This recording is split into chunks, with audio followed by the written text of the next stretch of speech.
Hello there. WUF13 is no longer upon us. It has begun. And today is day 3 of what has become the largest gathering in the history of World Urban Forum.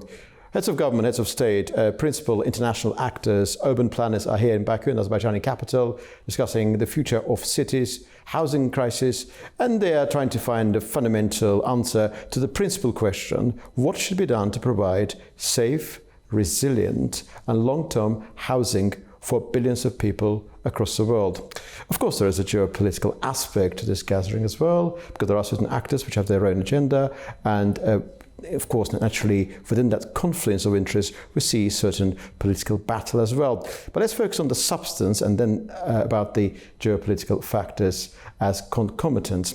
And today here at AnewZ studio, I'm very pleased to welcome Akbar Novruz, Geopolitical Analyst, who is amongst the attendees of this gathering. Thank you very much indeed for joining us today. Greetings, Orkhan. Thank you so much. It's a pleasure of mine to be here.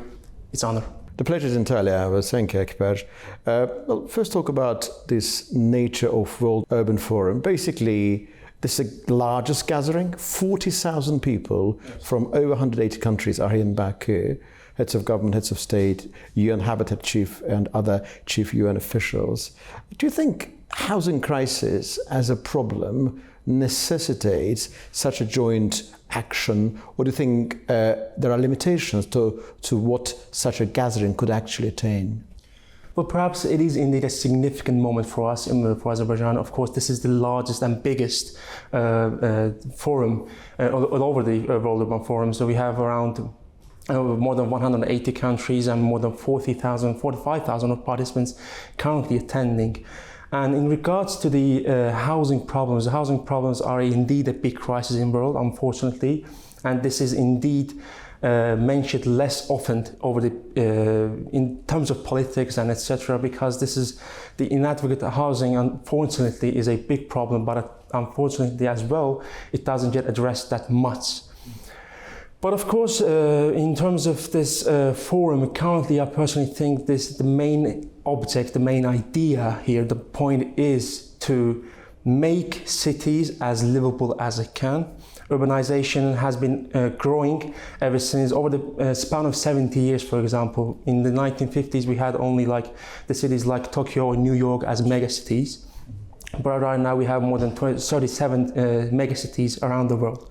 So the numbers will most probably increase, and we have 58% of the world population is currently are urban dwellers, and probably in the span of 20 years that that percentage will increase to 70%. So probably right now the idea, the point is to make safe living, make affordable housing for everyone, every citizen and every people, and of course making a city, maybe inner city inside the city, in order to make a livable and insufferable city for everyone. Thank you very much indeed, Akbar. This particular congregation is taking place here in Azerbaijan, the capital city of this country. On day 1, there was a massive precipitation here in the capital city. I think 525% above the climatic norm. So that did show us the challenge and the necessity of being ready for every eventuality. Also, President Aliyev, during his opening remarks yesterday on day 2, which was the day of the opening ceremony, talked about considering urban heritage and necessity of having high-tech, green technology-induced city landscape together as well. What do you make of the Baku status? Because Baku is presently a sign-show of the urban planners and many policymakers in this particular field. Yes, indeed. I personally think Baku is the main reason why it's chosen. For the reason is not because it's a capital city of Azerbaijan.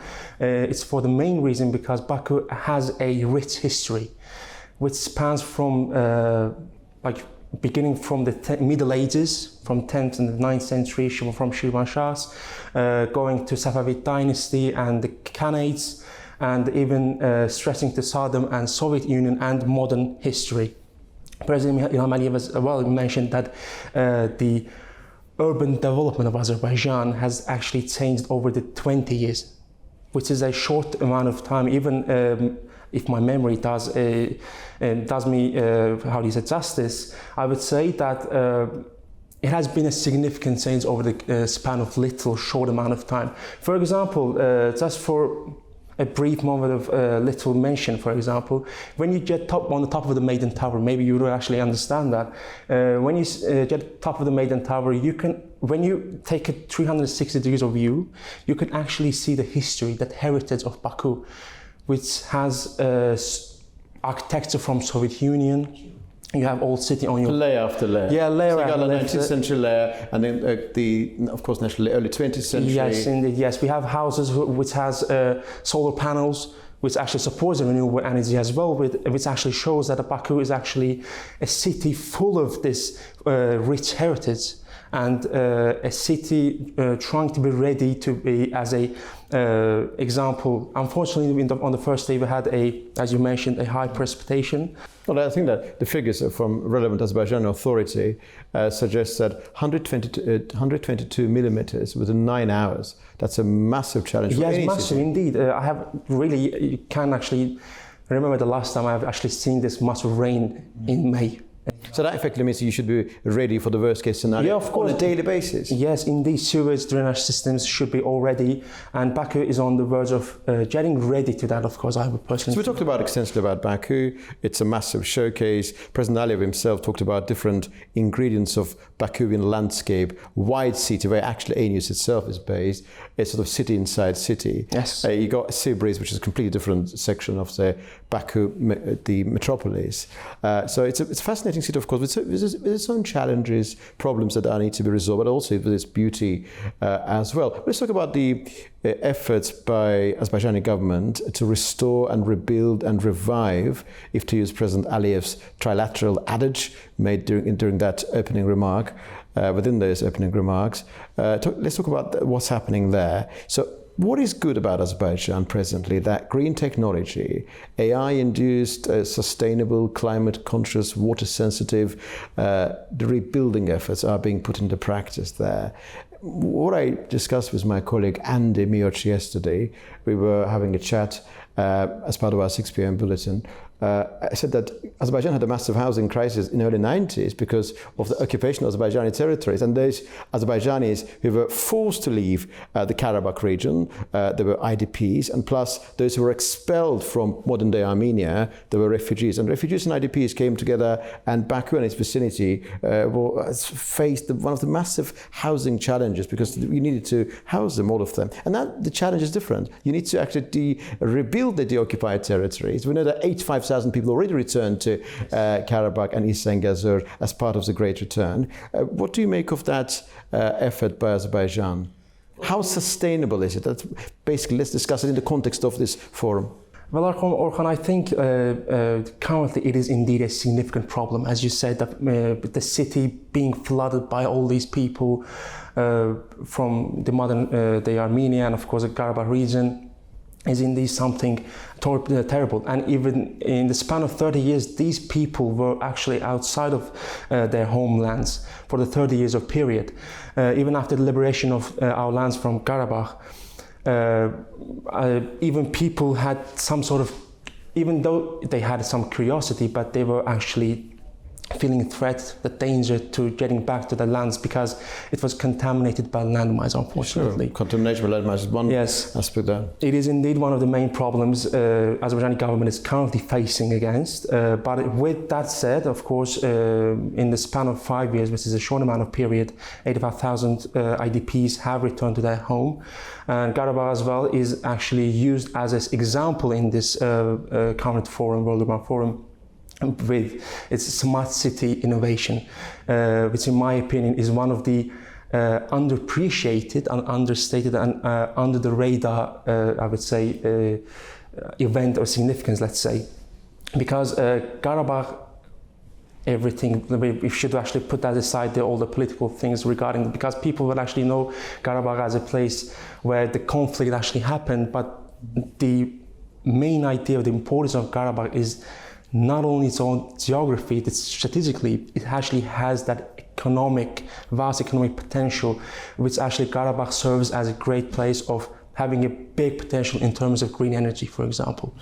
We have Jabril Junction power plant, for example, hydropower plants, wind electricity. Then we have solar panels. It has that all kind of potential situated in one region. And with the return of IDPs in the next couple of months and years, and all those smart cities, for example, Azerbaijani government is trying to resurrect this region from its ashes, let's say. This is currently It's basically restoring, rebuilding, but you're restoring it basically. You're rebuilding from the scratches. Yes, scratches indeed. It is not an easy task because over the span of 5 years, Azerbaijan actually invested around $14 billion, which is a huge amount of number. And over the next 4 or 5 years, this number is expected to to increase to $18 billion.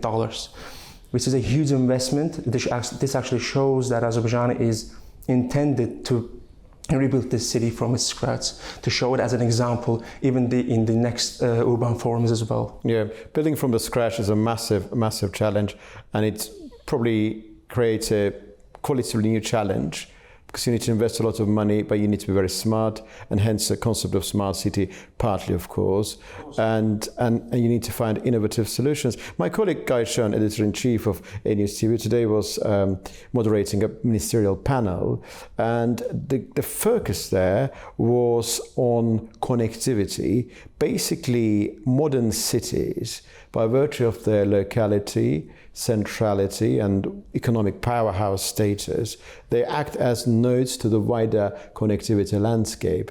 Where do you see connectivity as an amplifier of modern, resilient city building efforts all over the world, in particular in Azerbaijan, of course?